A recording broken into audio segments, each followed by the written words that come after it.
What's up guys? Today I'm going to be replacing every single exterior light with LEDs in my 1991 Chevy S10. And let me show you why.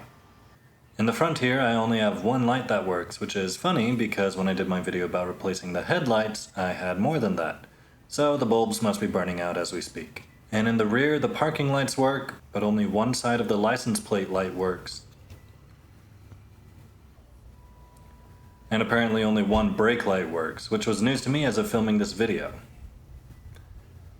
So it's pretty obvious why this needs to be done, so let's get to it.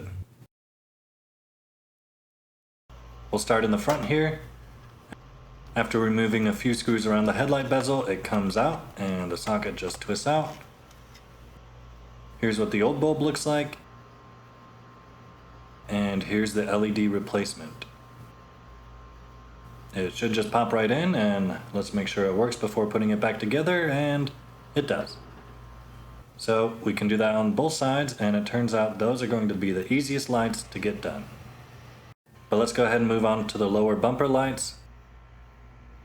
This socket just twists out from the back, and that bulb is pretty nasty. And when I tried twisting out the bulb, the glass just broke right off. So it was really fun to get the metal part out without anything to hold on to, but I eventually got it.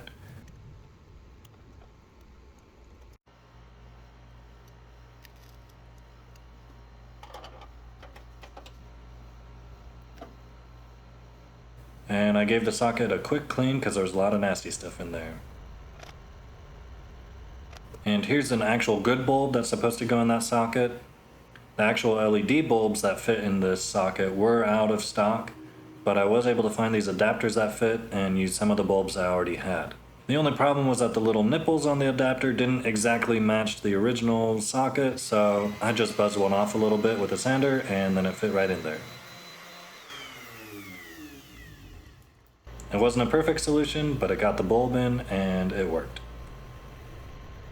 It was a little dim though, so I may keep an eye out for a better bulb. But for now, let's move on to the rear.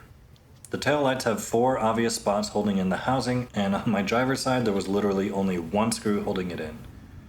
The other side only had 3, so I was able to steal a screw from that side, and now each has 2 screws holding it in. Rocking it at 50%. Anyway, I thought the reverse light in these would be the small version of the LEDs that I got, like in the front blinkers, but turns out they're not.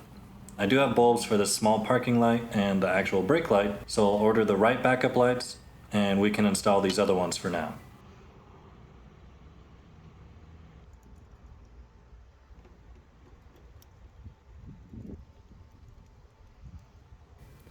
Except I ran into another issue with the brake bulb.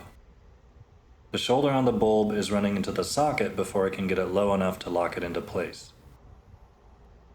This was a little frustrating, and after fidgeting with it for a while, I decided to just break out this rotary tool and buzz a little plastic off the socket where the two met. And that worked perfectly. I was pretty excited. I was able to twist it and lock it into place. And of course, I made sure it worked before installing everything again.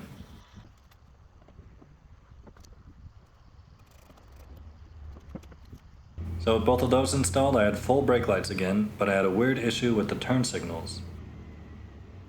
When I flipped a switch, it took a long time before anything happened, and then it only blinked like once every 3 seconds. This is the opposite problem most people run into when installing LEDs on old cars, by the way. But the solution I'm going to show you will work for both fast and slow blinking lights. After a bit of research, I found the flasher relay under my dash. In older cars, these work off current, or something, I don't know. And they're what actually used to make the clicking sound for the blinker. So I found these new ones that are digital and adjustable. There's a little screw in here that you can adjust to speed up or slow down the blinking. I was worried that the rectangular ones wouldn't fit in the round space, but that wasn't a problem. I just installed this one on the base setting to test, and what do you know? Seems like normal blinking speed to me.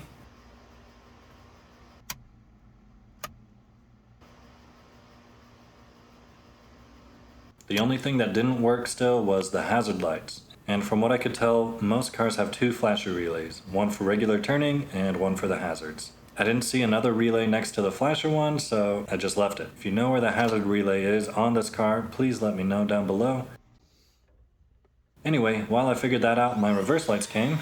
I had to sand these sockets too, but it wasn't a big deal.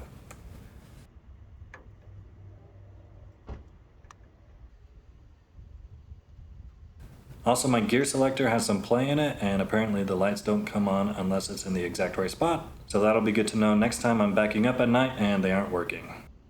Now moving on to the license plate lights. These were pretty simple.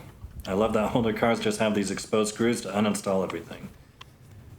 Anyway, once I had this side installed, it still didn't work. I played with it for a little while, but it must be a wiring issue and I don't feel like tracing that right now, so we'll just go to the other side.